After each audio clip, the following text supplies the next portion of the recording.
नमस्कार. आज आहे येथे आपण प्रगतिशील शेतकरी श्री काशीनाथ भोईर साहेब यांच्याकडे आपण आलेलो आहोत.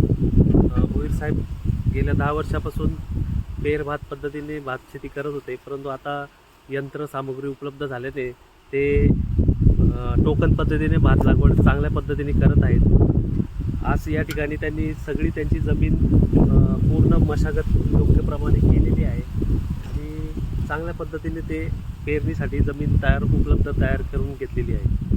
मी लाय येथील प्रगतिशील शेतकरी काशीनाथ कृष्णा भोईर गेली 10 वर्षापासून पेर भाताचा प्रयोग करत आलेलो आहे.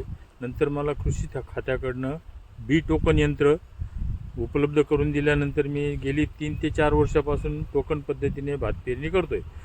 आता चालू वर्षी मी आधुनिक पद्धतीने दुसरं बी टोकन यंत्र मागवलेले ऑनलाईन, त्याच्याने सगळी पेरणी करणार आहे. सध्या मी पूर्ण तयारी करण्यासाठी सगळी शेतीची मशागत तयार करून ठेवलेली आहे. फक्त 1 ते 2 तारखेनंतर पेरणी सुरुवात करणार आहे आणि मी त्या जवळजवळ सर्वच सेंद्रिय पद्धतीने शेती करतोय. आता बी उपलब्ध झालेले आणि 1 ते 2 तारखेनंतर सगळं पेरणीला सुरुवात करणार आहे. तर मूग, उडीद, वाल वगैरे घेतो असतो, त्यामुळे उखळण केलेली असते.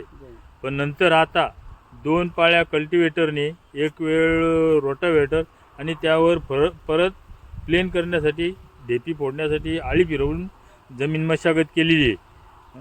जवळजवळ 8 दिवस मला हे काम पुरलं. भातशेती लागवडीसाठी मजूर उपलब्ध होत नसल्यामुळे मी हा पर्याय निवडला आहे. याच्यामुळे मजूर कमी मिळतील, मजूर कमी लागतील आणि उत्पादन जेमतेम बरोबर असावं असं मला वाटते. आणि दुसरं म्हणजे त्याच्यात आता कृषी खात्याकडनं मला गोकृपा अमृत उपलब्ध करून दिलेले आणि त्या आता बनवणार आहेत. आम्ही त्याचा वापर त्याच्यावर करणार.